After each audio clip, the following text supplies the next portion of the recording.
ถ้าเกิดมานี่พวกเข้านั่นในความคิดของแต่ละคนวนไปอยู่ในความอยากใดอยากดีอยากมีอยากเป็นเนาะวัฏจักรวัฏจิตหมุนวนอยู่อันเก่านี่แหละเกิดมาพบใดศาสตร์ใดกันอยากได้อยากดีอยากมีอยากเป็นเด็กน้อยอยากได้ของเล่นเออเป็นผู้ใหญ่อยากได้ผัวได้เมียได้ผัวได้เมียแล้วก็อยากได้ลูกแบบนั้นอยากได้ลูกแบบนี้เนาะได้ลูกมาแล้วก็สร้างอนาคตให้เขาวนอยู่แค่นี้ว่าชีวิตอย่างเนี้ยเนาะได้ผัวได้เมียได้ลูกสร้างอนาคตให้ลูกนี่ความคิดเด้วนอยู่แค่นี้อยากได้อยากได้ลูกไผ่แบบนั้นอยากได้ลูกเขยแบบนี้อยากได้เมียแบบนั้นอยากได้ผัวแบบนี้อยากได้ลูกได้หลานแบบนั้นแบบนี้อยากได้หน้าพวกนั้นพวกนี้อยากมีอันนั้นอยากคนยองว่าดีเนาะอยากได้อยากดีอยากมีนั่นมีนี่อยากเป็นนั่นอยากเป็นนี่เขาวนอยู่แค่นี้บอกเนาะจำนี่ตลอดกับตลอดกันตลอดชีวิตเกิดมาสิแค่สิหาผัวหาเมียอยู่เนาะหาผัวหาเมียได้ลูกได้หลานได้เลนสร้างอนาคตแบบนั้นแบบนี้แล้วก็ตายไปกับความอยากได้ดีไม่เป็นนี่มันมีโซนีบอกชีวิตนี่เนาะนั่นแหละเรียกว่าวัฏจักรวัฏจิตวัฏจักรแปลว่าความหมุนวนแห่งรอบของความคิดทั้งหลายความคิดนั่นแหละคนเรามันมีความคิดอยู่แค่นี้บ่มันยึดมั่นถือมั่นอยู่แค่นี้บ่อายุซ้ำนี้ได้ลูกทั้งสี่ลูกผู้ใดมันก็ย่องลูกกับของมันก็ไปย่องไปอ้างบัดจังสั่นจังสี่โอ้ยมันแบบนั้นแบบนี้วนอยู่กับความหลงอันนี้บ่เนาะถ้าลูกขี้ข้านก็โอ้ยแบบนั้นมึงเทียบกับผู้นั้นผู้นี้มันมีอยู่แค่นี้บ่ชีวิตเนาะเขาแก่มากกับพ่อได้อาศัยลูกบ่จังสั่นเด้ได้ลูกไผ่ดีได้ลูกเคยดีก็ย่องมันวนอยู่แค่นั้นแหละเนาะจังสั่นแหละพระเจ้าข้อนจะมีเมียผู้เดียวบ่นั่นวะนะครับว่าต้องเอาศาสตร์ก่อนไรมากอะไรดอกเอาศาสตร์นี่ก็บ่มีผู้เดียวดอกมีบักหลายคุณสะออนหัวมันยังหูจักบ่ได้นี่เนาะนั่นแหละเมียก็หวังพึ่งผัวผัวก็หวังพึ่งเมียลูกก็หวังพึ่งพ่อแม่ก็หวังพึ่งลูกเด้มันมีเท่านี้บอกความคิดของคนนี่เนาะนั่นแล้วบ่มีธรรมของพระพุทธเจ้าออกมาแสดงในคำว่าอนิจจังทุกขังอนัตตาบ่มีผู้ใดรู้ทางออกเด้เพราะว่าวัฏฏจิตความคิดความหมุนวนแห่งความคิดของคนน่ะมีแต่ความอยากได้อยากดีอยากมีอยากเป็นหมุนวนอยู่แค่นี้ออกว่าเป็นแต่จึงบอกว่าคนเฮาฟังธรรมมานั่นน่ะแต่ละคนมันก็มีความรู้มากบ่ต่างกันดอกเพราะว่าสรุปยอดคำว่าธรรมะแปลว่าความจริงของสิ่งทั้งปวงเกิดเท่าไหร่ตายเท่านั้นเกิดเท่าไหร่ดับเท่านั้น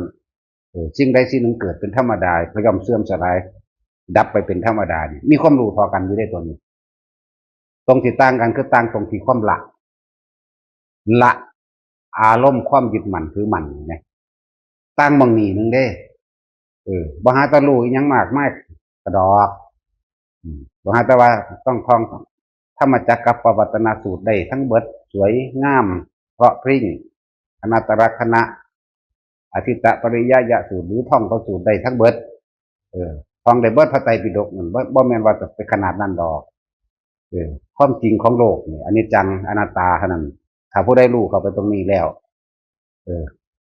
แม้กระทั่งการรู้บัดนี้รู้อนิจจังคือสิ่งทั้งหลายทั้งปวงบ่มีความจีรังอย่างยืนบุคคลสัตว์สิ่งของจอมเคลื่อนที่เข้าไปสู่ความแตกดับสลายตายไปก็รู้เท่ากันว่างใจใดมีความเห็นเท่ากันเรียกว่าสัมมาทิฏฐิใดคือกันมีความเข้าใจแบบนี้บ่เปลี่ยนเป็นอื่นสิ่งใดสิ่งหนึ่งเกิดขึ้นธรรมดาแล้วบ่เปลี่ยนเป็นอื่นมีแต่ความเสื่อมสลายและแตกดับไปบ่เปลี่ยนก็แล้วกันนี่ธรรมะนะนี่ความจริงนะ ความจริงของสิ่งทั้งปวงนี่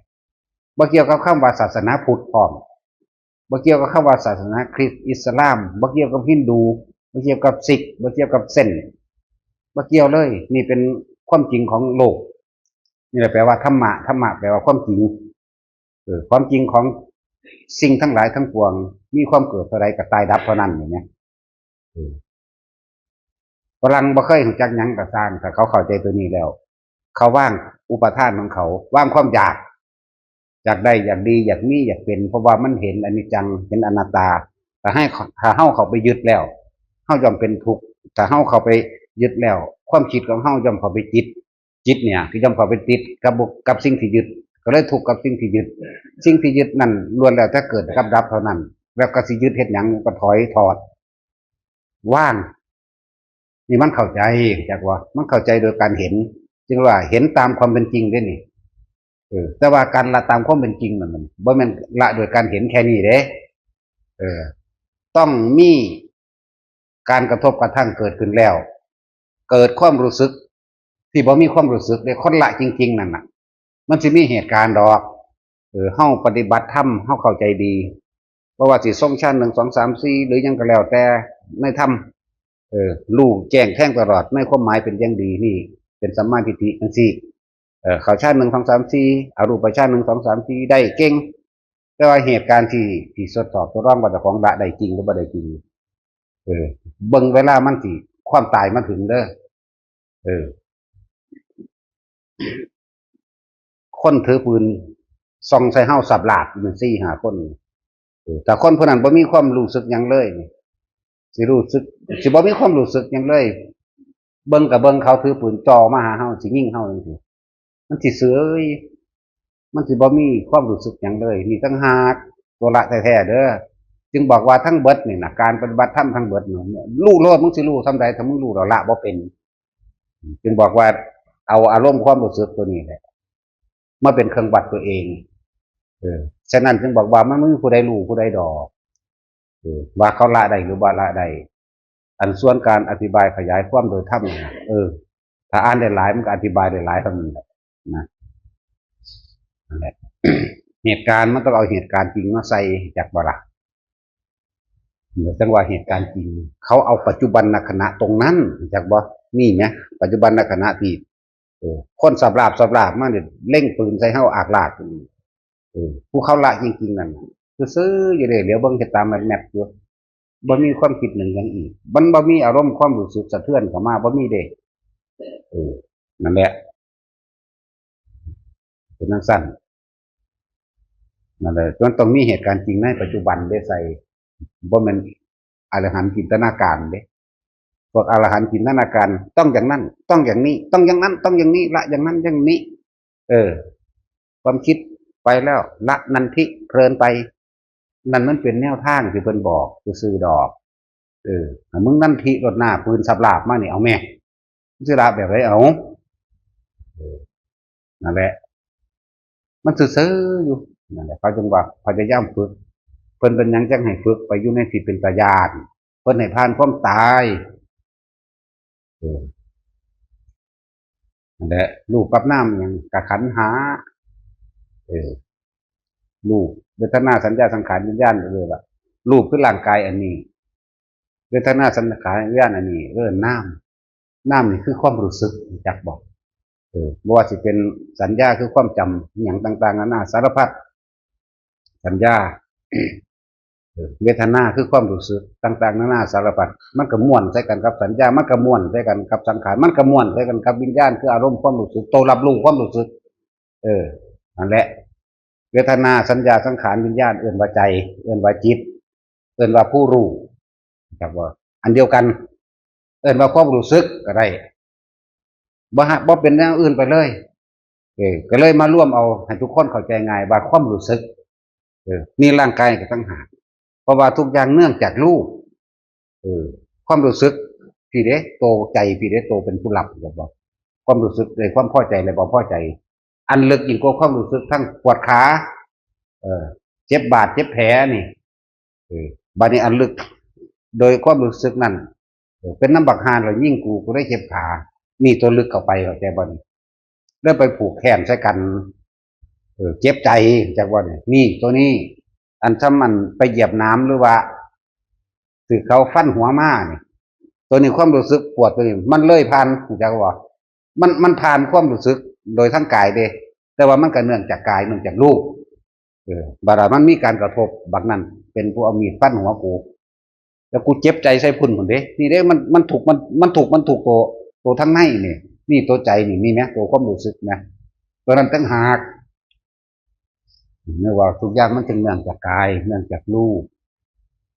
เรื่องรูปกับน้ำเพราะว่าจุดเนื่องจากรูปนั่นแหละเพราะว่าอารมณ์ใครทั้งกามทั้งกามารมณ์ทั้งผัวทั้งเมียกับต่างอันเนื่องจากรูปเพื่อกันมันง่ามมันติดใจพยายามอยากได้มันผู้ยิ่งผู้ชายคือกันนั่นแหละตัณหาเดียวกันมันก็นอนนึกถึงได้ว่าจินตนาการไปเนื่องจากรูปบ่ล่ะมันว่าแท็กซี่มันก็นอนฝันคิดหอดเมียมึงก็แท็กซี่เนาะแต่ว่าหันใดกันคนเด้แต่ว่าตอนนี้กูอยากเบิ้งหลายมันว่ากูอยากเบิ้งกูไม่อยากว่าแต่อีหลีนั่นแหละแต่ว่าขั้นใดๆมันนั่นน่ะโอ้ยมันแก่เสือผ่าเขาเด้นั่นว่าสันนั่นไหมอะรูปนะเข้าใจบ่ล่ะอารูปราคะความยินดีพอใจอันเนื่องจากรูปอรูปราคะเกิดอารมณ์ความรู้สึกวาบวิวขึ้นมาจินตนาการใส่เขาผู้ยิ่งก็คือกันอันเดียวกันนั่นแหละแล้วตอนนี้กูเบื่ออยู่แต่ว่ากูหังเบื่อบ่กินอยากบ่กูก็เบื่ออยากได้ผู้อื่นจูงไปน้ำแขนกันตะกี้อยากจูงเมื่อกันอยากจับเมื่อกันเดี๋ยวนี้ว่าอยากจับปันไดถ้ามีอีกผู้หนึ่งมาคุณมันแนมอีกผู้หนึ่งได้ผู้ไม่ผู้บ้านใด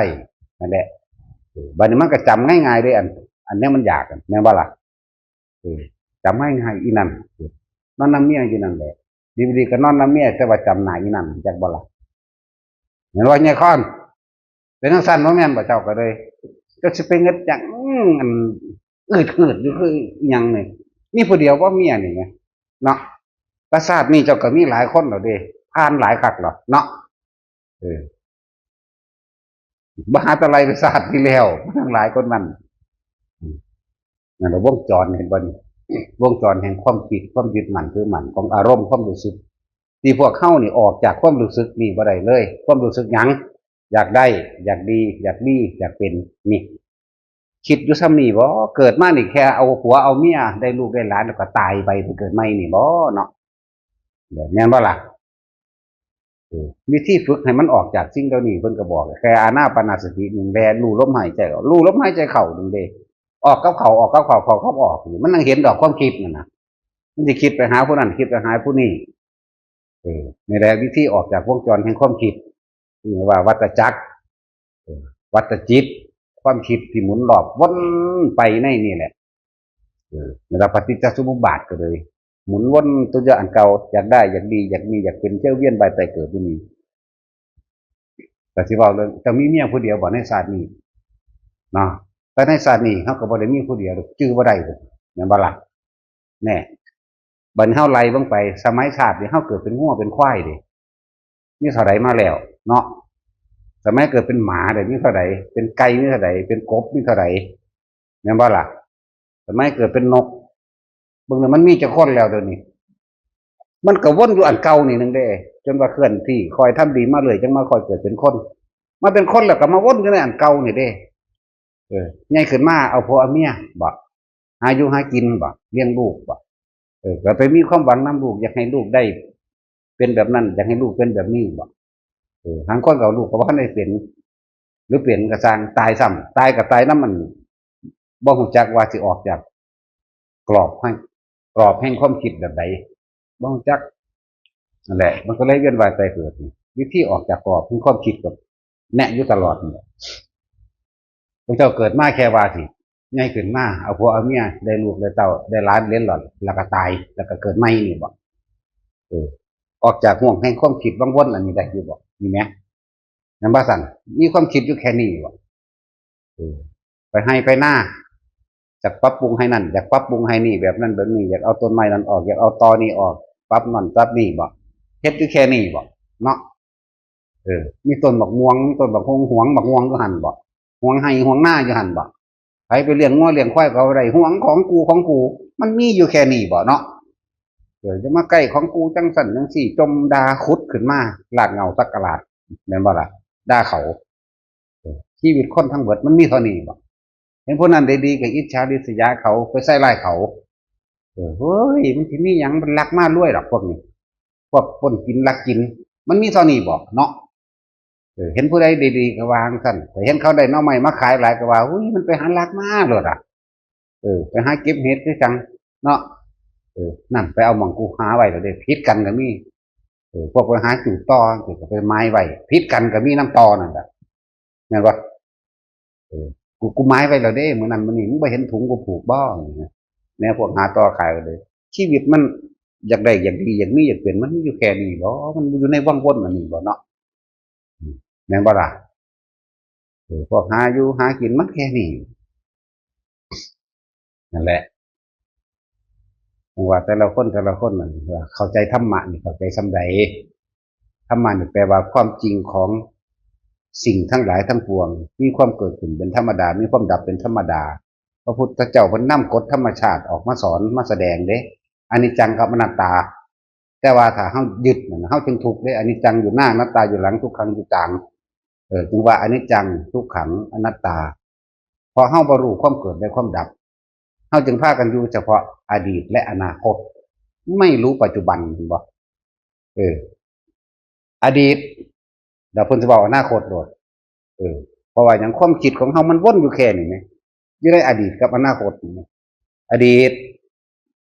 ตัวว่าอยากรวยคือคนนั้นคือมันไปจำมาแล้วคุณไปเห็นเขามาแล้วเนี่ยมันนั่งคิดเฮ็ดจังไดสิได้แบบนั้นนอแบบนี้คือเขานอนเนี่ยเป็นอนาคตได้อันความคิดไปนั่นแต่ว่าบ่รู้ปัจจุบันว่าเจ้าของเฮ็ดหยังในปัจจุบันไม่รู้มีเฮาเอาหมายถึงเอามโนกรรมการกระทำทางใจของเฮานี่แหละจึงบอกว่าวัฏจักรและวัฏจิตความคิดของคนมันหมุนวนอยู่แค่นี้บ่ออกมาเป็นบ่นะเนาะนั่นแหละว่าศึกษาดีๆเมื่อศึกษาได้ข้อความดีแล้วแนวทางปฏิบัติจะไปหาแนวอื่นหลายอย่างเอาหูดังอย่างเดียวรู้ลมเข้ารู้ลมออกรู้ลมเข้าลมออกมันก็เกิดความเคยชินในการรู้ลมเข้าและในความเคยชินในการรู้ลมเข้าก็ต้องเห็นความคิดแต่ว่าความคิดของเฮานี่แล้วก็คิดถึงอีนั่นบักนั่นลุงป่าอาอาวหมู่พวกเพื่อนฝูงแล้วก็คิดถึงความน่าอับอายก็มีความดีใจก็มีนะความใดมากเคยใดนั่นเคยเป็นนี่นะเป็นว่าล่ะคืออยู่ในอันเดี๋ยวก็ว่าสุขเดี๋ยวก็ว่าทุกข์เดี๋ยวก็ได้นั่นมากก็เสียนั่นไปแบบนั้นแบบนี้ได้คนนั้นตายแล้วคนนี้ตายแล้วก็คิดถึงอยู่ได้แต่ว่าบ่คิดได้ว่าเจะของสิตายเนาะอย่างสั่นเรื่องเด้อก่อนเจ้ามีเมียมาหลายเด้อก็สาดอีกเลยเนาะจังยังสิเอามันอีกอยู่บ่เพราะฉะนั้นถิ่มกดหน้ามันไปเกิดเป็นผีเสือสมุทรคือเก่าวันนั้นสั่นแหละเหตุจังใดเฮาสิหยุดคิดได้เพราะนั้นเพิ่นจึงให้ฝึกรู้ทันความคิดแล้วมันคิดออกไปพับดึงกลับมาลมหายใจปั๊บเห็นความเกิดดับพร้อมอันนี้เป็นแค่เห็นทางนี่เห็นว่าอ๋อเกิดดับแบบนี้เนาะเด้คิดถึงบ้านถึงเบิดทุกคนเดี๋ยวนี้ปั๊บดึงกลับมาลมกลับมาแล้วเป็นเอิ้นว่าเกิดดับจิตติดที่ไหนก็ไปเกิดที่นั่นถ้าฮู้ว่าท่านยังบ่ทันได้คิดนึกปรุงแต่งให้เกิดอารมณ์ใดมันก็เกิดดับทันทีมันกลับมาอยู่ที่เลยคือมาอยู่ลมหายใจนั่นแหละคำว่าตามเห็นความเกิดดับหรือเห็นความเกิดดับแบบนั้นคิดถึงลูกเห็นหน้ามันปั๊บโหลดสำเร็จรูปเลย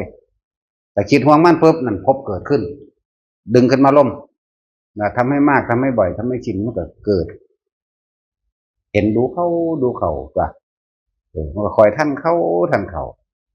แบบนี้มันโล่งใจกับคำว่าอนิจจังอนัตตาดีแม่นผู้ใดสิมาคู่มาตีมาขายยังก็แล้วแต่เกิดความกระทบกระทั่งกันจริงๆเฮาสิบ่อยากต่อสู้อีหยังมันสิซื่อๆอยู่ธรรมดาไปเลยว่าสิค่อยนั่นแหละจึงบอกว่ากระทบกระทั่งดูเขามันสิปล่อยว่างดอกเพราะว่าบ่มีสิ่งใดๆดังใจเป็นตามใจเฮาสิอยากให้มันเป็นเด้บ่มีสิ่งใดสิเป็นแบบนั้นแต่การควบคุมทั้งหมดคือควบคุมใจเฮาเองเลยว่าความคิด เราต้องควบคุมความคิดเราเองบ่ไปควบคุมความคิดการกระทำคำพูดของไผเพิ่นจึงมาร่วมมาตรงนี้ว่าซั่นมันออกจากห่วงแห่งความอยากได้อยากดีอยากมีบ่เป็นโลภโกรธหลงอยากได้อยากดีอยากมีอยากเป็นนั่นละเอิ้นว่าโลภโกรธหลงก็เลยออกบ่เป็นทุกคนมีความคิดว่าเจ้าของสิตายบ่บุเนาะคนมีแต่ความคิดว่าเออได้ผัวได้เมียมาแล้วตะกี้บ่ฮู้จักคำมาปานใดดอกอ้ออยากได้แต่อีนี่เป็นเมียอยากได้แต่อันนี้เป็นผัวเท่านั้นแหละบัดนี้มาแล้วก็เฮ็ดอยู่กันไปกันมาก็ได้ลูกก็เริ่มหาอยู่หากินแต่ก็วางแผนอนาคตให้ลูกอยากได้ลูกเรียนโรงเรียนดีๆมีชื่อมีเสียงเนาะเขาซาหรือว่าโรงเรียนมันดีเกียรตินิยมแบบนั้นอยากให้ลูกไปเรียนแบบนั้นอีอันนั้นบักอันนั้นมันได้เป็นในอำเภอมันได้เป็นผู้เพราะว่าเรียนจบจากโรงเรียนนั้นโรงเรียนนี้เด้ปรุงไปเด้เนาะอยากให้ลูกเต้าเล่าล้านเจ้าของไปเรียนเด้นี่ซ้ำนี่บ่เนาะเบิดชีวิตเนาะทั้งคนก็ตายก่อนระหว่างทำการเนาะจากบ่เวลามันมีอารมณ์แห่งความรู้สึกมันเป็นภพเกิดขึ้นแล้วแต่ตายอารมณ์ข้างในความอยากได้เป็นแบบนั้นนะมันไปนรกเลยคุณจักบ่พระพุทธเจ้าเพิ่นแสดงหยังมาเนี่ยบ่เคยผิดพลาดจักอย่างดอกสัตว์ทั้งหลายนี่ส่วนมากตายแล้วคนนี่แหละสัตว์เลยแต่เอาคนกับแม่นสัตว์เดรัจฉานกับสัตว์ก็คือเฮานี่แหละเทวดาพรหมกับสัตว์ตายแล้วส่วนมากลงสู่อบายนี่มันแม่นความเพิ่นเบิดเพราะว่าหยังพวกเขามีความคิดวนแต่ความอยากได้อยากดีอยากมีอยากเป็นนี่เด้โลภโกรธหลงล้วนๆเลยเด้นี่นะนั่นแหละแต่ว่าโลภมันยังขึ้นโลภก็ว่าอีกละถ้าว่าหากินบ่ได้กินก็ว่าอีกละเนาะพวกกันสันดานหมามาเป็นสันอีหลีนั่นแหละเฮาว่าโลดว่าหากินสิได้กินดะเนาะบางคนว่าแต่เก่งเสกอาหารกินเองได้บอกกูก็เสกอยู่เลยกูบ่ได้ไปเฮ็ดหน้าเด้ล่ะเนาะนี่เด้เห็นบ่นี่พวกมาให้กินก็เลยมึงแน่บ่ล่ะเนาะบ่ได้หากินเด้มีคนเอาไม้กูกินจังซั่นแล้วแล้วพวกแง่โลกูถีบว่ากูบ่แง่ธรรมดาหรอกอย่าปากเนาะแต่จินถ้ามันรุนแรงอยู่แล้วนะการเฮาเบานี่เฮาเบาบ่งมันสุดตัวเด้มันบ่ได้สะอ่อนเด้แหละก็ยังว่าบ่ย้านเนาะมาขาแม่ก็ว่ากูย้านกูอยากตายอยู่กูกูอยากตายอยู่แน่เนี่ยมันสิย้านไผเป็นตัวนี้คือจังว่าเฮาปฏิบัติไปเรื่อยๆเฮาได้ยินได้ฟังธรรมฟังไปเรื่อยฟังไปเลยเฮาสิเห็นความจริงในสิ่งที่เฮาเป็นเด้เมื่อเฮาเห็นความจริงในสิ่งที่เฮาเป็นแล้วเฮาจะเกิดความเบื่อหน่ายเมื่อเกิดความเบื่อหน่ายแล้วมันสิบ่อยากได้เมื่อมันบ่อยากได้แล้วมันสิหาวิธีฝึกคำว่าคลายกำหนัดมันเป็นคำสอนซื่อๆเด้หาวิธีฝึกให้อยู่กับตัวเองให้มากโดยอาศัยลมหายใจนี่แหละแล้วมันก็จะคอยเห็นความคิดเห็นความรู้สึกเห็นความคิดนึกความรู้สึกแบบนั้นแบบนี้มันก็จะคอยกลับขึ้นมาเรื่อยไปอีกดึงขึ้นมาไปอีกดึงขึ้นมาไปนี่หมายถึงความคิดเด้คิดถึงผู้นั้นผู้นี้แบบนั้นเนี่ยแต่ก็คอยดึงเข้ามาก็คอยอยู่ในลมคอยอยู่เขาอยู่เก่านั่นแหละก็จะเห็นอารมณ์แห่งความคำว่าดับก็จะเห็นความดับมันจะเกิดความรู้สึกในแม้ชั่วขณะหนึ่งในขณะที่ว่าว่างมันจะมีแต่ละคนมันสิเขาไปเห็นดอกเดี๋ยวเห็นว่าเฮาได้ความสงบแม้เพียงชั่วขณะหนึ่งนะนั่นแหละเฮาสิได้คำว่าอารมณ์แห่งนิพพานมันแบบนั้นเฮาสิได้อารมณ์นิพพานมันสิแล้วมันก็สิพยายามที่จะให้มันเข้าถึงหม่องหันนั่นแหละเพิ่นจังบางที่เพิ่นก็จังออกดีกเล่นไปอยู่ผู้เดียวมั่งไปฝึกหัดในตัวเองผู้เดียวมั่งเพื่อให้ไปเห็นอารมณ์นั่นแหละเห็นตัวใดว่าเฮาสิมีอารมณ์บ่สิเป็นหยังเพิ่นเวลาเพิ่นไปตามดงตามป่าทุดงนั่นน่ะไปอยู่ในถ้ำผู้เดียวก็เพื่อว่าสิฝึกหัดให้มันเลยตายเด้ละขันธ์หารคือละความรู้สึกเลยตายที่บ่มีความรู้สึกเด้คำว่าละขันธ์หารละรูปละเวทนาสัญญาสังขารละนี่บ่มีความรู้สึกเด้อสิบอกให้นี่เฮาเว้าเรื่องพระอรหันต์เลยจากบัดนี้ พระอรหันต์บ่มีความรู้สึกย่านตายเด้จักบ่ล่ะบ่มีความโกรธพร้อมเจ้ายังมาโมโหเจ้ายังมาโกรธเอาเพราะว่าบ่มีความอยากคนเฮาฆ่าได้ก็เพราะยังมีความอยากเห็นบ่ฆ่าได้ลักได้โกหกได้ทำร้ายผู้อื่นเสียชีวิตและทรัพย์สินได้เพราะมีความอยากแต่ว่าอันนี้มันบ่มีมันเจ้ายังมาโมโหเด้อนี่บ่มีเด้เห็นเพิ่นเว้าคือด่าคือกันนั่นน่ะเพิ่นแสดงกิริยาคนถอยก็เอาความถอยใส่แต่ว่าใจบ่ถอยก็แล้วกันจักบ่ล่ะจังซั่นก็คนถอยคนถุยจักบ่ล่ะบ่ซั่นสิว่าผู้ถุบ่ปุถุชนคนถอยก็ต้องใส่คำด่าถอยๆนั่นแหละแต่ว่าใจของเพิ่นบ่ได้มีจักบ่ผู้ใดคิดได้ก็ได้บ่ได้สั่งแมงเด้เนาะสั่งโคตรพ่อโคตรแม่โคตรปู่ย่าตายายโคตรผัวโคตรเมียมึงเรียกกูเงิดเนาะคิดได้ก็ได้เด้อบ่ได้ก็สั่งโคตรแม่มันเก่าหมดเลยบางวนความคิดของเขาสิมีอยู่แค่นั้นอยากบ่บางวนความคิดของคนพาลนะถ้าผู้ใดเว้าดีก็สร้างบ่ว่าแต่เฮาเบิดสิไปหายกแต่ความบ่ดีที่มันสังสมไว้แล้วมาค่อยคัดง้างผู้นั้นคัดง้างคนนี้อันนั้นเอาเป็นจุดๆเด้แล้วก็ไปหากินข้าว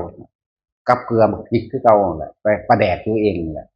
บ่คิดสิหาหยังที่มันจะเลิ่นกับตัวเองดอกแต่หาก็ค่อยคัดง้างผู้นั้นผู้นี้จังซี่นั่นแหละบางคนของความผิดเขามีแค่นั้นแต่ว่าเข้าใจว่าเจ้าของรู้จักบ่เข้าใจว่าเจ้าของรู้เด้นั่นน่ะต้องอย่างนั้นต้องอย่างนี้ว่าซั่นเนาะละต้องละอย่างนั้นละอย่างนี้เอาเถอะหน้ามึงสิละแบบใดมาละนั่นทีกูจะบอกให้มึงไปอยู่ป่าเนี่ยถ้ามึงยังยานสั้นโดดๆดาวๆอยู่น่ะมึงบ่ทันได้ละดอกก็เลยเสียดเสี้ยวคำว่านั่นทีเลยความเพลินในการคิดความเพลินในอารมณ์น่ะมึงสิฮู้จักบ่แล้วเขาถือปืนสับลาบมาฆ่ากูยังซื่อๆอยู่เด้มันเสือกฆ่าว่าตายที่หนีแมงมันฆ่าแมงนั่นได้บุมันเป็นสั่นเลยมันซื่อๆอยู่เด้บ่มีหยังเด้จักว่าเขาถีบเขาเหยียบพ่อลงก็ซื่อๆอยู่เด้บ่มีแต่ว่ายิ่งแตกตายได้แม่ดอกเสือกบ่เป็นหยังมีแมงนี่เนาะมีฝีมือพวกนี้นั่นจังซั่นแหละนี่ละการละแบบนี้ละคือบ่มีความรู้สึกในความบาดบั่นคันครามอีหยังบ่มีอารมณ์ความรู้สึกเลยเด้นี่เว้าเรื่องพระอรหันต์จักบ่กูบ่เป็นดอกกูเว้าได้บ่ไปเป็นดอกพระอรหันต์มันยากเว้าเรื่องพระอรหันต์เลยล่ะอารมณ์เป็นพระอรหันต์บ่มีอารมณ์ดอกแต่ว่าเว้าให้ฟังบักละแบบนั้นต้องอย่างนั้นต้องอย่างนี้ว่ะเนาะต้องได้ฌานนั้นฌานนี้ได้บางพวกก็เข้าไปว่าต้องได้ฌานนั้นฌานนี้ถึงจะได้ว่ะบางคนต้องเข้าฌานสี่อัปปนาสมาธิว่าซั่นอัปปนาอีหยังเขาฟังซื่อๆเขาก็บรรลุล่ะเนาะเขาไปนั่งรับตาหน้านิ้วคิ้วขมวดกึ่งอยู่เพราะฉะนั้นบ่มันจะกึ่งบ่บุพวกคนไทยเนาะบ้านนอกเรียกว่าล่ะ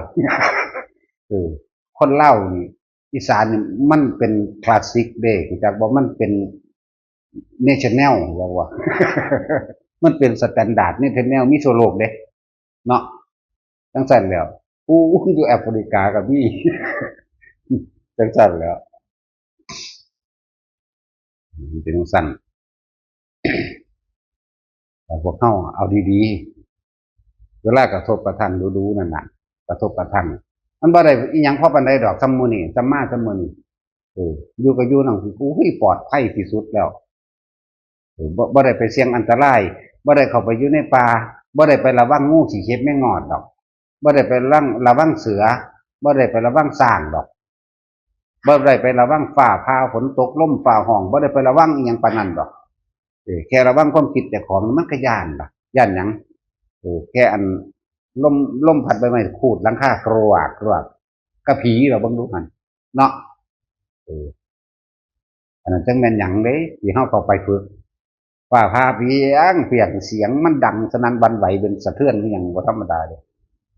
ผู้ใดเคยอยู่ในภูล่าฟ้าอยู่พาอยู่ทั้งภูเอาผู้นั้นสิเข้าถึงความรู้สึกมันได้เลยว่าโอ้ยมันเข้าหัวใจอยู่เด้มันสยดสยองมันหวาดหวั่นมันแต่คนก็คิดหน้าหาความตายตัวว่านี่ถ้ากูสิไปหนีไปลี้อยู่ไสความตายก็อยู่นำกูแท้ แล้วกูย่านหม่องใดมันย่านหม่องใดมันเลยมันหาได้หัวจักบ่เนี่ยมันบ่ได้ว่าอิมัสสมิงสติอิทังโหติเด้นั่นน่ะเออและความไทยมันรู้ว่าได้นั่นน่ะตายมึงอยู่ไสกูสิหนีไปลี่อยู่ไสเบิ่งขนาดกูสิเผชิญกับมึงก็คักนั่งอยู่ดานหินเอาเอาเบิ่งคักๆนั่นน่ะเบิ่งสิตายบัดใดมันจ่อเขาล้มเลยได้บัดนี้เบิ่งแบบใดมึงดูน่ะมันหาจักว่าล่ะนั่นแหละบ่แม่นเฮ็ดทีเดียวเนาะยังว่าเป็นล้านเนาะบ่แม่นสิมาอ่านหนังสือแค่1 2เทื่อเดี๋ยวไปฟังเขามาเทื่อ1 2เทื่อเอามาให้จับผิดผู้อื่นโดดถ้ามึงสิรู้ให้ผู้อื่นทุกข์น่ะมึงสิรู้หาโพดพ่อโพดแม่มึงหยังเนาะรู้แล้วก็ไปสอนพ่อสอนแม่มึงตัวเนาะจังซั่นแหละรู้แล้วเขาก็เอามาสอนพ่อสอนแม่เจ้าของแน่สิมาสอนผู้อื่นกูบ่รู้กูละเข้าใจว่าล่ะละอันนี้มันจังบอกว่าได้แง่มาได้กูถีบกูเหยียบปากก็ได้กูเงึดเด้เนาะจังเนาะกับใครแต่ว่ามือกับย่านคนอยู่ย่านแต่เขาว่าเลยภาษาเขามันเรียกว่าง่วงกว่าควายตัวควายมันยังมีขากินเนื้อใดเนาะมันบ่แต่สิ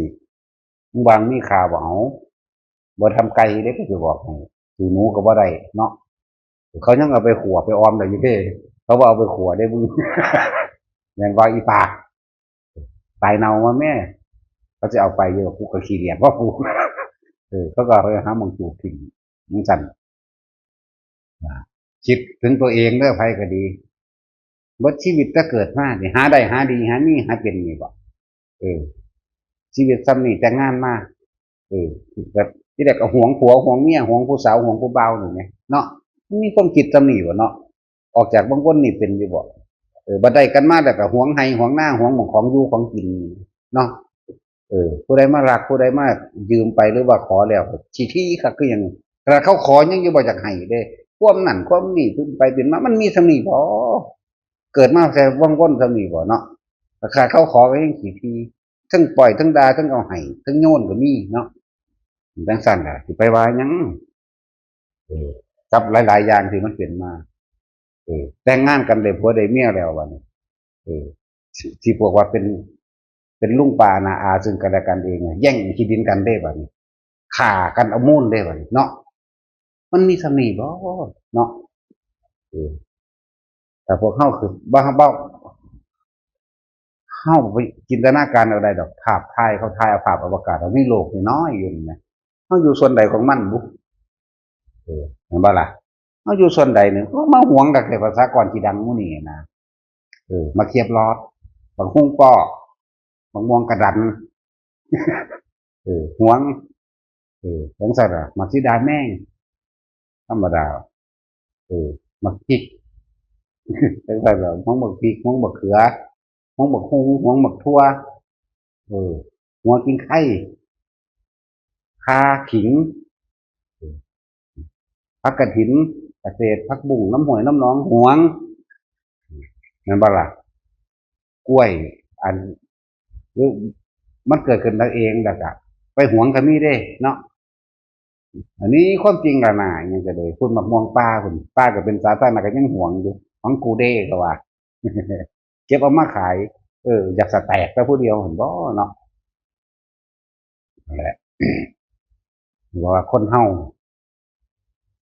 ถ้าเสียสละบ่เป็นถ้าทานบ่เป็น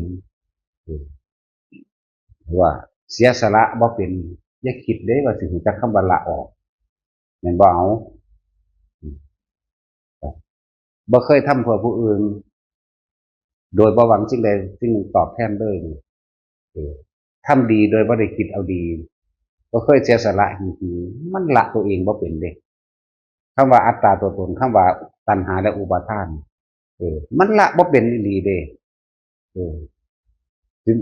สว่าขนาดซอยพี่ซอยน้องซอยพ่อซอยแม่เจ้าของคักๆนี่มันยังท่วงบุญคุณเด้เนาะอีหลีนี่แหล้วลองเบิ่งแม่ว่าคือว่าผู้เอื้อยนี่เป็นผู้ใหญ่น้องสาวหลานนั่นสังฆาสังแม่มดอกเลี้ยงกันใหญ่ขึ้นมาแล้วใหญ่ขึ้นมาแล้วเนาะบัดนี้ผู้น้องได้ดีผู้เอื้อยไปขอความช่วยเหลือ เนี่ยเขาต้องไปเรื่องสันนิษฐานเขาบ่ให้แต่เกลียดเขาไหมวะโอ้ยแต่บ่มีกูมึงบ่มีมือนี่หรอกว่าเด้บ่แม่นเสียสละเด้อเสียสละก็ต้องบ่เลี้ยงเอาหยังเลยแม้ตั้งพ่อแม่ก็ตามจะไปหาเลี้ยงลูกเพื่อสิเอาอันให้เขามาตอบแทนบุญคุณหยังเลยเลี้ยงปล่อยเลี้ยงถิ่นแมงเลยเขาใจบ่ได้เข้าใจบ่พ่อใหญ่ก่อนเลี้ยงปล่อยเลี้ยงถิ่นจักว่าเออจะไปจะไปหวังว่าเขาสิมาเลี้ยงตอบดอกในพวกเจ้าเห็นมันขามช็อตไหมช็อตนี่เป็นช็อตศาสตร์หนาช็อตนี่เป็นช็อตอสงไขยเป็นช็อตกลับช็อตกันช็อตอสงไขยช็อตความเป็นวายตายเกิดเด้จะไปมีกีดบุกพันอยากบอกล่ะผูกพันปรุงแต่งไปว่าเขาต้องเป็นจังสี่เขาต้องเฮ็ดจังสี่โอ้ยแต่มันได้เมียแหละกูคือสิสบายดอกผู้หญิงกับกันโอ้แต่มันได้ผัวแหละคือสิหายห่วงกันคือเก่าบ่มีทางนี่ความคิดคนมันวนอยู่แค่นี้นึงเนาะอะไรถ้ามันตั้งตัวได้แบบคือสิสบายใจอยู่ดอกกูมันมีทางคิดได้ซ้ำนี่ถ้าบักนี่ได้เมียแล้วถ้าอีนี่ได้ผัวแล้วเออถือว่าถ้ากูได้มองหันมองนี้แล้วคือสิดีคือสิสว่างวะมีทางความคิดคนมันมีอยู่แค่นี้แหละมันวนอยู่แค่นี้แหละได้ดีมีเป็นนั่นแหละมันไม่ได้เห็นมันมีจังที่นั่นตาแท้ดอกแต่เห็นมันต้องบ่มีหยังจากใดมันมีความจากใดดอกนั่นแหละจังว่าคนเฮาแต่บ่เคยเสียสละอย่าคิดว่าสิละอัตตาตัวตนใดเด้อท่านทุกคนที่ท่านมานี่แลกของบ่ท่านขาดเลยแบบว่าเขาไปแลกของว่าเขาไปเป็นเจ้าของบ่มีจักคนดีอยู่ได้นี่บ่มีเลยเงิน20 บาทเงิน100นี่เอานบจบเอาอยู่หั่นแหละอธิษฐานขอเนาะขอให้พ้นจากทุกข์จากยากให้เถิดว่าวิตหนีวิตสินไปละเด้บัดนี้คือลอตเตอรี่แจ็คพอตเลย100มันว่าก็แจ็คพอตอย่างเดียวเด้อไล่ไปให้ได้รถให้ได้บ้านให้ลูกเต้าเล่าหลานได้เป็นเจ้าเป็นนายตายไปก็เกิดในสวรรค์วิมานเกิดมาพบใดสัตว์ใดก็เป็นเศรษฐีก็ได้เป็นผัวผู้นี้ก็ได้เป็นเมียผู้นี้ให้ลูกเต้าเล่าหลานมาเกิดน้ำกันคิดวันมันมีสำนีเพราะความคิดเนาะบ่คิดว่าจะออกจากกันตัวนี้เลยบ่หันมาก็อยากได้ดีมีเป็นบ่คิดว่าจะออกจากกันบางวนแห่งความคิดกรอบแห่งความคิดที่ตีกรอบเจ้าของเองไปเพราะว่ามันบ่ยอมรับความคิดใหม่ความเห็นใหม่ที่พุทธเจ้าแสดงอันนี้จังอนัตตามันบ่รับเอามาหรอกเป็นสั้นถ้าเสียสละบ่เป็นจะคิดได้ว่าสิละอัตตาตัวตนอัตตาตัวตนคือความรู้สึกว่านั่นคือของกูนั่นแหละมีความรู้สึกว่าของกูมีความรู้สึกว่ากูเก่งกว่ามีความรู้สึกว่าความคิดกูนี่ดีเลิศกว่าหมู่ผู้อื่นผิดหมดสิ่งที่กูได้ยินได้ฟังมาหูมาเห็นก่อนมานี่ถือผู้เดียวกูพอใจแบบนี้นี่บ่เข้าใจทุกนี่ว่านั่นคือความยินดีพอใจนั่นแหละกามุปาทานแล้วก็แสดงอัตตาออกมาคืออัตตวาทุปาทานนั่นแหละตัวตนแท้ๆที่เจ้าของก็ยังบ่รู้เจ้าของก็ยังว่าบ่เป็นเพียงสั้นเอาตัวนี้เอาความรู้สึกเด้อมาเป็นตัวตัดสินเจ้าของเองโดดไผก็ตามความรู้สึกที่ว่าพอใจกับพอใจสองอย่างพอใจกับบ่พอใจอีกอย่างหนึ่งว่าความพอใจกับความบ่พอใจอารมณ์ความรู้สึกที่พอใจและไม่พอใจสองอย่างถ้ายังมีความพอใจก็ยังละบ่ได้ถ้ามีความไม่พอใจก็ยังละบ่ได้คำว่ากลัวย่านกลัวที่ยกตัวอย่างที่ว่านี่แหละว่าแต่ของนี่รู้ธรรมะถึงธรรมะรู้จริงแต่กูนี่เห็นวะบาดเขาสิมาขาดสั้นหัวสั้นออกละบ้านใดนี่ยังบอกว่าทุกคนเอาตัวนี้ละเอาตัวนี้เนี่ยวัดตนเองบ่มีผู้ใดมาวัดให้เฮาเด้เฮาต้องวัดตัวเฮาเองเด้เป็นสั้นขับรถไปดีๆนี่ถ้ายังวากวิกวาดอยู่นั่นน่ะละบ่ได้คือยังย่านอยู่นั่นถ้ามันเกิดเหตุการณ์อย่างคติเขานิ่งยังซื่ออยู่หาวิธีลบหรือหลีกหรือบ่ได้ก็ตายก็เขาบ่ได้คิดพออย่างใดถึงจักบ่ว่างจักบ่ล่ะนี่แบบรถแบบคนมายิ่งก็คือการแบบนั้นแบบเสือโดดคุบจังซี่เขาบ่ได้มีหยังเด่นนี่ก็คืออยู่เห็นสัตว์ทั้งหลายแล้วนั่นก็เป็นธรรมดาเป็นหมู่เป็นพวกไปเลยเด้สร้างเสือเป็นหมู่เป็นพวกงูเหี่ยวเกี่ยวกระป๋องเป็นหมู่เป็นพวกไปเลยเด้เป็นอีหยังที่ ว่าเป็นหมู่นั่นแหละจะวางได้ล่ะมันก็บ่แต่งไปอีกกว่านั้นนะนั่นเป็นแค่คำเว้าซื่อๆเด้พวกผีพวกเปรตพวกอิหยังต่างๆที่เฮาเห็นน่ะมีแต่เป็นหมู่เป็นพวกไปเลยเด้เออนั่นแล้วแต่คันเฮาเว้าเป็นหมู่เป็นพวกนี่แล้วผู้ที่เข้าใจว่าเจ้าของละได้หรือว่ารู้ธรรมะนี่แหมรู้จริงนี่แหมไปอยู่ในถ้ำในผามือบ่งใดบ่งหนึ่งเถอะเบิ่งดูมันสิละส่ำใดนั่นทีเห็นบ่เออมันมีความรู้สึกย้านตายอยู่นั่นเนาะมีทางเออเพิ่นบ่ได้ละอิหยังหลายดอกละรูปกับน้ำแม่นบ่รูปคือร่างกายนี่ตายแน่น้ำคือความรู้สึกบ่มีเท่านั้นนี่สรุปให้ง่ายคักแล้วถ้าบ่เข้าใจก็ไปตายซะเดี๋ยวมาอยู่โดนมันสิสร้างบาปหลายขึ้นครบนี่มันสะสมไว้มันบ่ได้ลืมเด้จิตเจตนาที่คิดไว้สร้างคนนั้นฮักคนนี้สร้างคนนั้นฮักคนนี้1 2 3 4ไล่ขึ้นเป็นแสนเป็นล้านเป็นโกฏทับไว้จังซี่บ่ได้เบิดเด้คิดเอาไม่อีกก็ทับเป็นอีกก็ทับไว้อีกเด้มันธรรมดาเด้บ่ได้ไปไสเด้อนั่นแหละจึงบอกว่าไปตายซะก่อนไปใส่เวรกรรมในนรกมกใหม่ซะก่อนจังขึ้นมาเฮ็ดเอาใหม่ถ้าอยู่นี่มันอยู่นี่มันเท่าไหร่ล้านแล้วอีกมือนึงก็ทับไปอีกล้านอีกมือนึงก็ทับไปอีกล้านอยู่นะตายซะก่อนเราไปใส่กรรมจังเกิดขึ้นมาเฮ็ดเอาใหม่ใส่กรรม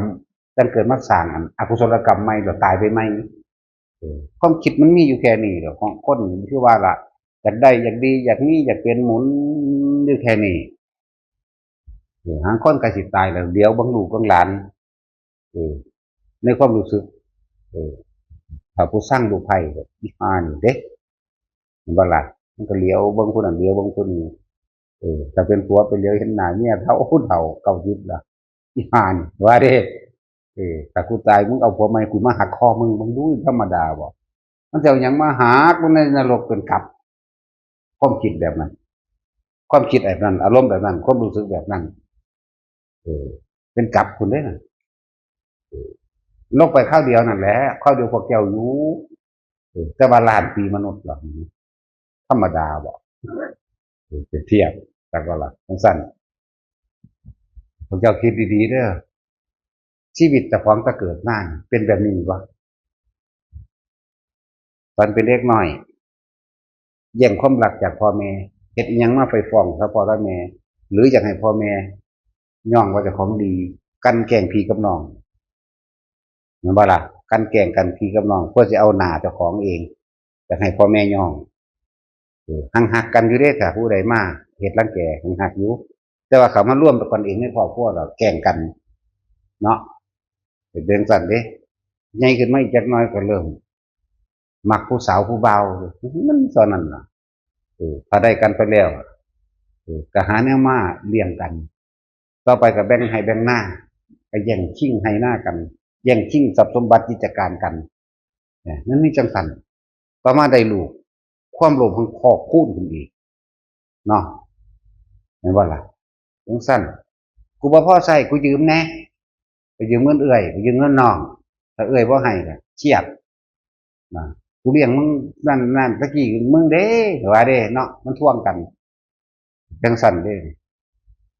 ผมจะเอื้อยผู้น้องไปยืมเงินเอื้อยอ้ายเอื้อยเห็นแก่โตมึงเป็นตาใดกะเก่ามึงมาตะกี้มึงก็ฟ้องแต่พ่อแต่แม่ว่าเฮ็ดจังซั่นจังซี่ยังมึงก็เอาแย่งเอาเบิดว่ะนี่มันไม่ชำนีหนึ่งบ่เนาะ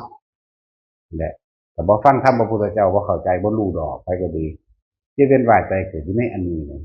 วงเวียนหรือห่วงแห่งความคิดอันนี้แหละนี่แหละวัฏจักรวัฏจิตเป็นจังซี่นี่แหละ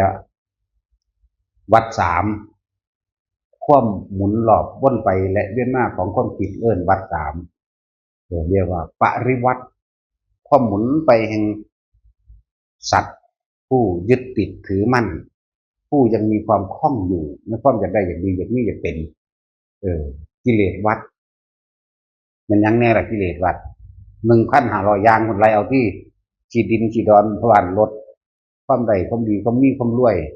มันบ่ล่ะกิเลสวัฏแม่นเบิดเลยรวมแล้วว่าอยากได้อยากดีอยากนี้อยากเป็นเรียกว่ากิเลสวัฏซะแล้วก็กรรมวัฏ เมื่อมีความอยากได้อยากดีอยากมีเป็นย่อมมีการกระทำเพื่อให้เกิดความได้มาเห็นบ่ล่ะเมื่อมีการกระทำเพื่อให้เกิดความได้มาแล้วใจเด้เป็นท่าผู้เฮ็ดก่อนเข้าใจบ่ล่ะนี่สะสมไว้สะสมไว้ได้หรือบ่ได้ก็สร้างแต่ว่าสะสมไว้แล้วโลภโกรธหลงสะสมไว้แล้วเนี่ยแล้วก็เพิ่นวิบากวัฏนั่นหนีบ่พ้นเลยว่ากิเลสวัฏคือกองการในความอยากได้อยากดีอยากมีอยากเป็นทั้งเบิดในสรรพสิ่งในโลกนี่เรียกว่ากิเลสวัฏกรรมวัฏคือการกระทำโดยเพราะว่าอยากได้อยากดีอยากมีอยากเป็นจึงมีการกระทำใจกระทำก่อนความคิดหาวิธีสิได้นั่นเอานี่เป็นนั่นเป็นนี่เห็นบ่ล่ะคิดบัดนี้แล้วเป็นวิบากสุดท้ายก็ต้องมารับในสิ่งที่ตัวเองกระทำคือใจได้รับแบบนั้นร่างกายตายบ่ได้รู้เรื่องไปเกิดใหม่เวียนไปเวียนมาเวียนมาเวียนไปอย่างนั้นแต่ของเป็นนักสั่นบ่ถ้าก็ดีนี่แหละปริวัติ3มีอาการ12เนี่ยปริวัติ3กิเลสวัฏกรรมวัฏวิบากวัฏอิมัสสมิงสติอิตังโหติว่านี่เพราะว่าสิ่งนี้มีสิ่งนี้จึงมีเพราะมีอวิชชาเป็นปัจจัยยังมีสังขารทั้งหลายบ่สังขารจึงเป็นปัจจัยเกิดวิญญาณวิญญาณเป็นปัจจัยเกิดนามรูปนามรูปเป็นปัจจัยเกิดอาจตนะอาจนะเป็นปัจจัยเกิดผัสสะเวทนาตัณหาอุปาทานภพชาติเวียนไปในปริวัติ3คนเฮามันมีความคิดอยู่ซ้ำนี่เป็นอย่างเฮาคือว่าทะลุออกนั่นบ่ล่ะไปต้องใส่แล้วถ้ามันรู้เท่าทันเลยบ่คือรู้นี่เป็นรู้โดยการเห็นซะก่อนเห็นนี่บ่แม่นเอาตาเห็นดอกแต่เห็นตามความเป็นจริงโด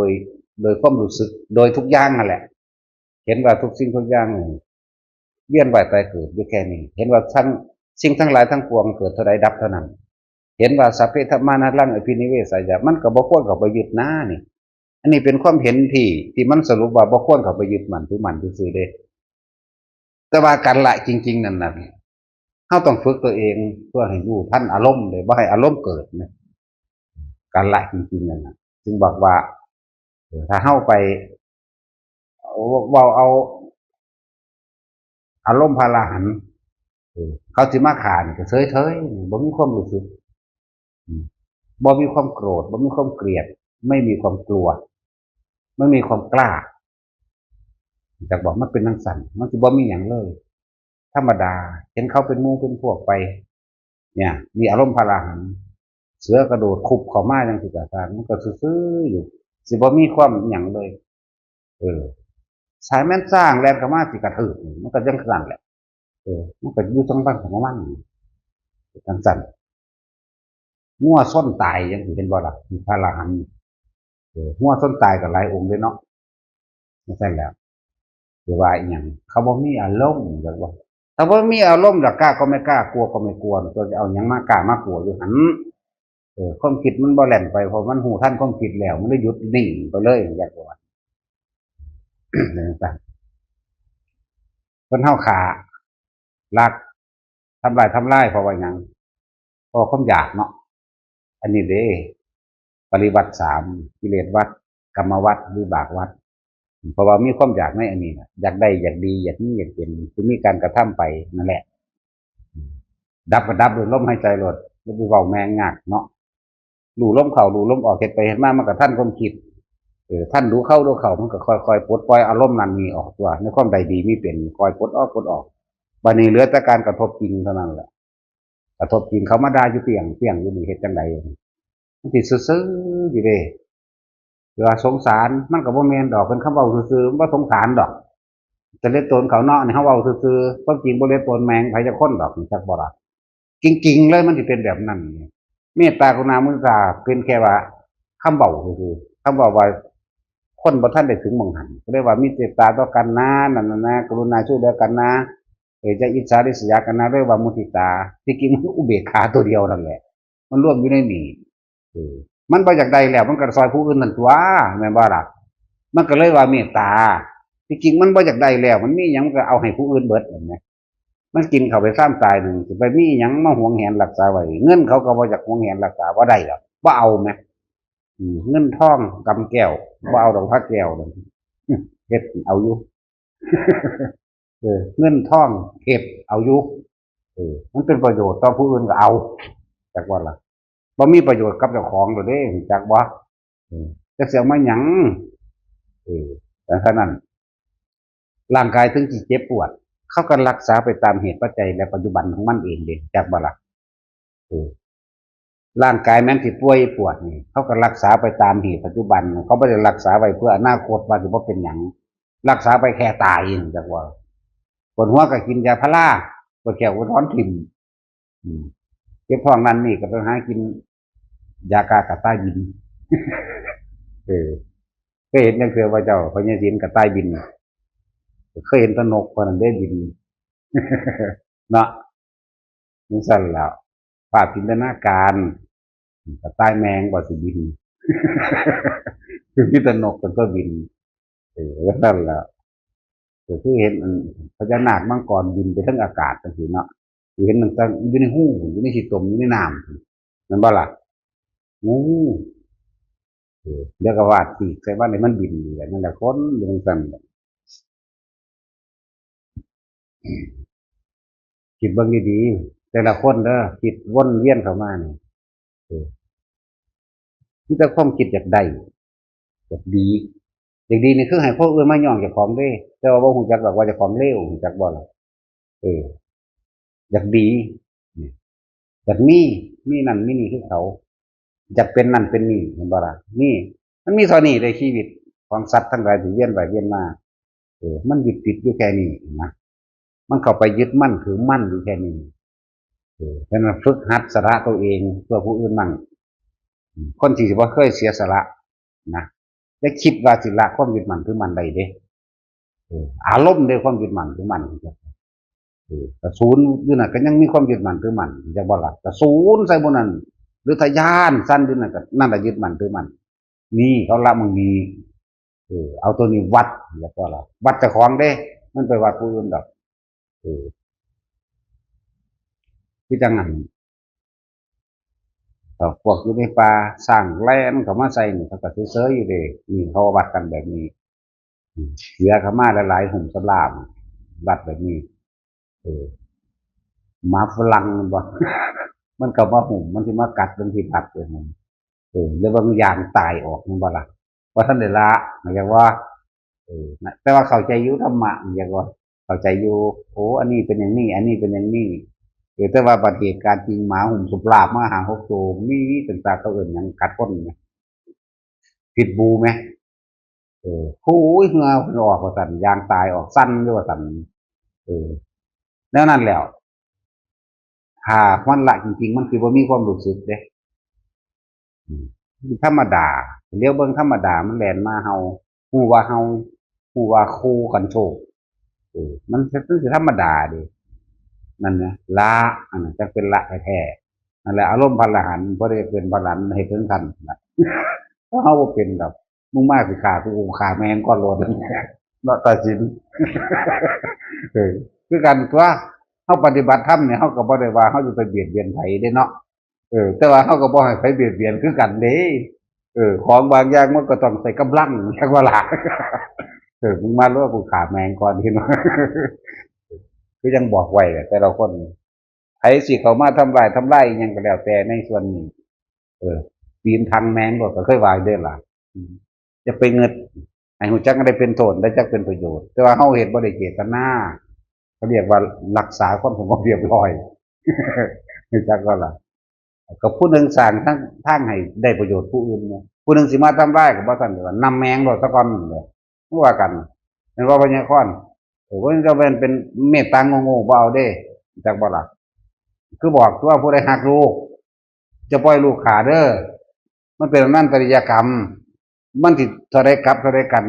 มันสิบ่ได้เกิดง่ายเด้เป็นคนคือว่าได้มองพบพ่อพุทธศาสนาขามก่อนก็ยังบอกอยู่ตัวนี่คือความจริงนะจักบ่ล่ะคำว่าความจริงสัจจังเวอมตะวาจาความจริงเป็นสิ่งบ่ตายเว้าความจริงสักอย่างมันสิผิดไผแบบนี้เนาะเป็นจังซั่นหรือว่าพวกเจ้าบ่เชื่อบ่แม่นบ่นะถ้าพ่อแม่ฆ่าลูกมันบ่ได้แม่นอนันตริยกรรมเลยสำคัญแล้วกับฆ่าสัตว์ธรรมดาทั่วไปเจ้าลูกฆ่าพ่อแม่นี่บ่ได้เด้ถูกกันมรรคผลนิพพานทันทีเลยแต่กว่าจะได้เกิดเป็นคนอีกโอ้โหมันธรรมดาคนกาวตูใส่หลายผู้ทรงศีลก็มีโทษซ้ำนี้คนกาวตูใส่หลายผู้ทรงชาติมีโทษซ้ำนี้จังหวัดซ้ำนี้หลายกลับอยู่เด้ แต่ว่าคนกาวตูใส่ลายพระโสดาบันขึ้นไปพระพุทธเจ้าเกิดขึ้นมาแล้ว5 พระองค์เขายังอยู่ในนรกพระสกิทาคาพุทธเจ้าขึ้นมาแล้ว7 พระองค์เกิดมาแล้ว7 พระองค์เขาอยู่ในนรกองค์ที่8ต้องอยู่ขึ้นแต่ว่าขึ้นบ่แมนบาสิขึ้นม่านเป็นคนเลยเด้ขึ้นมาเป็นสัตว์ในฉานอยู่เด้จากบ่ล่ะใส่ร้ายกาวตูพระอนาคามีพุทธเจ้าเกิดแล้ว7 พระองค์9 พระองค์เขาก็ยังอยู่ในนรกพระอรหันต์เดไม่ต่ำกว่า10 พระพุทธเจ้าบัดนี้ขึ้นอยู่กับคุณอีกต่างหากเด้ใส่ร้ายพระโพธิสัตว์มันธรรมดาเด้700 พุทธเจ้าผมลองเบิ่งแม่ธรรมดาบ่มันล่องพระพุทธเจ้าเด้เป็นสั้นเลยบัดนี้ก็ยังกล่าวตัวใส่ร้ายพระปัจเจกหรือกล่าวตัวใส่ร้ายพระสาวกทั้งของคือพระโมคคัลลาภาษาดุบุตรโทษมันก็หลายกว่าทั่วไปอีกแล้วจะไปว่าหยังกับใส่พระล่ะพระพุทธเจ้าบัดนี้คือเทวทัตแสนพระพุทธเจ้าคนเดียวพวกเจ้าบางคนไปจักดอกว่าพระพุทธเจ้าเกิดยากปานใดเนาะจักสิบอกเป็นหยังดอกว่าความจำนี่พุทธเจ้าเกิดยากซำใดแต่ของเองเกิดยากซำใดยังบ่รู้วิธีแห่งการเกิดของเจ้าของอีกว่ากว่าสิเป็นคนนี่ไงนี่ไหมคือเรื่องบอกเรื่องวัฏจักรวัฏจิตคิดไปคิดมาอยู่ในวงเวียนความคิดอยากได้อยากดีอยากมันเที่ยวเวียนไปแต่เกิดอยู่กับสัตว์เป็นสัตว์อยู่นี่ไงคนเฮาเกิดยากขนาดใดเต้าตาบอดนึกว่าแม่น้ำกว้างใหญ่42 แสนโยชน์เอา16 คูณแล้วมันสิเป็นเท่าใด100 ปีโผล่ขึ้นมาทีนึงเขาตัดกระบอกไม้ไผ่เป็นกลมๆไว้หัวทุบเข้าพับพอดีนั่นแหละความเกิดยากเรื่องง่ายของคนเลย100 ปีเด้จักมันสิอยู่ไสอันกองไม้ไผ่นั่นน่ะเต่ากับจักสิอยู่ไสคือกันโผล่100 ปีเท่านึงจังสิมาทุบเข้าพอดีนี่นั่นแหละบัดนี้พระพุทธเจ้าเกิดยากก็นั่นอีกเท่าใดล้านโกรธนะเท่าธรรมดาน่ะนั่นแหละบ่ทันสิว่าบ่ว่าแล้วว่าความรู้ใหม่คือมันเก่าเด้ความรู้เก่าของพวกเจ้าเกิดมาตื่นเช้ามาก็สิไปหาผู้นั้นไปหาเงินก็สิไปหานี่กูบ่ไปหามันดอกอีนั่นบักนี่กูสั่งมันอีนั่นบ่ดีอีนี่บ่ดีขี้โกงจังซั่นสิเอาเปรียบว่ะมันมีเท่านี้บางคนของคนนั่นน่ะตื่นมาเดี๋ยวก็แล่นหาคนนั้นคนนี้ผู้ใดพอใจถูกใจได้ประโยชน์นำเขาไปหาผู้ใดเสียผลประโยชน์บ่ไปแม่นบ่เป็นเบิดอยู่ในนี่1,000,000%บวกอีก2 ล้านก็ได้